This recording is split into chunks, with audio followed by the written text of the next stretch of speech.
What if I told you that the answers you're searching for, clarity, peace, direction, are already within you, and all it takes is a pen? Hey there, and welcome back to MindShift Media, your space for reflection, growth, and gentle transformation. I'm your host, Teodor, and today's episode is one I wish someone had shared with me years ago. We're diving into a simple but powerful practice: journaling for mental clarity. Whether you've never journaled a day in your life, or you're coming back to it with fresh eyes, this is your beginner's guide. We'll unpack why journaling works, how to start, and what to write, especially when you have no clue what to say. This is the episode that could change your mornings or your mindset. So let's begin. A few years ago, I was feeling foggy. You know, that kind of mental overwhelm where everything feels loud but nothing is clear. I remember sitting in my tiny kitchen with a cold cup of coffee and a racing heart. I felt stuck. On impulse, I grabbed an old notebook and wrote this one sentence: "I don't know what I'm doing, but I need to clear my head." I kept going, scribbling messy, unfiltered thoughts. 10 minutes later, I felt lighter. Nothing had changed, and yet everything had. That was the first day I realized journaling wasn't about writing something beautiful. It was about finally listening to myself. So what actually happens when we journal? It's more than just emotional venting. It's neuroscience, mental clarity. Writing down your thoughts helps declutter your mind and bring order to chaos. Stress reduction. Studies show that journaling can lower cortisol levels, the stress hormone. Emotional processing. When you name emotions, your brain stops treating them like threats. You calm the storm. Self-awareness. Journaling reveals patterns, beliefs, and inner narratives you didn't know you were carrying. In short, journaling doesn't just change your mood, it can change your mindset. Let's break it down. If you're a beginner, you might be asking, where do I even start? The answer? Start small. Here's a step-by-step guide. 1. Choose your space. Somewhere quiet, somewhere you feel safe. Your room, a cafe corner, a park bench. 2. Pick your tools. Notebook, Google Doc, Notes app. Whatever feels natural. Don't overthink it. 3. Set a timer. Try 5 to 10 minutes, enough to let your thoughts warm up, not long enough to feel like a chore. 4. Don't edit, don't censor. You're not here to impress, you're here to express. 5. Repeat. Make it part of your routine. Morning check-in or evening wind down.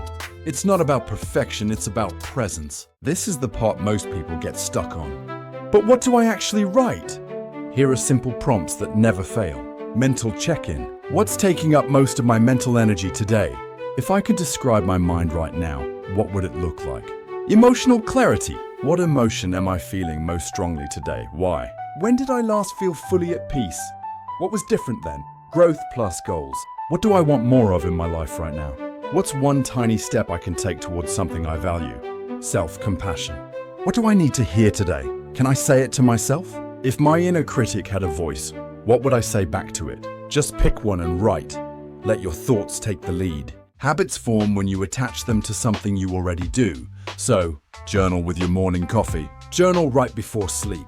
Journal after a walk or workout. Start with consistency, not length. 1 sentence a day is enough.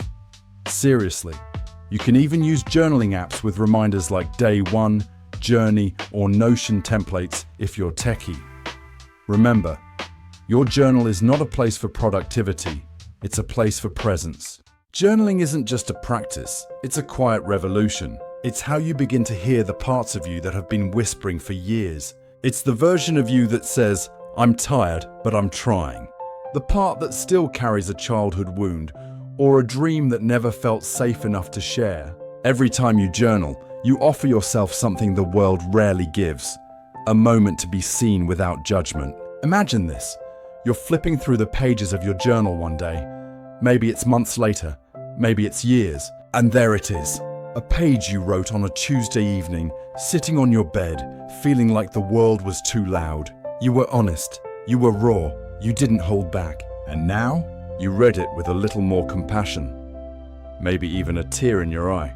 Because you realize you made it. That version of you, that overwhelmed, anxious, uncertain version kept going. They kept showing up. They kept writing their truth. And the more you journal, the more patterns you'll see. The way you speak to yourself, the themes that repeat, the fears that fade. You'll begin to realize something life-changing.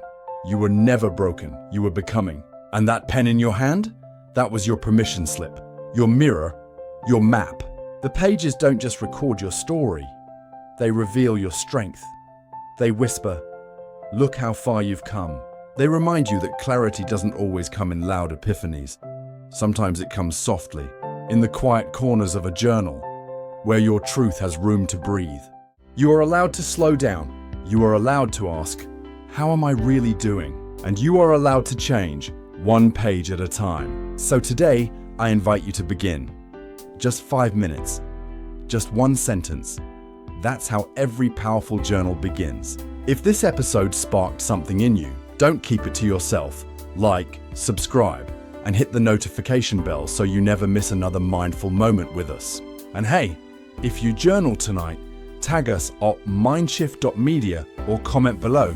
Tell me what clarity felt like. Until next time, keep growing and keep writing your way home.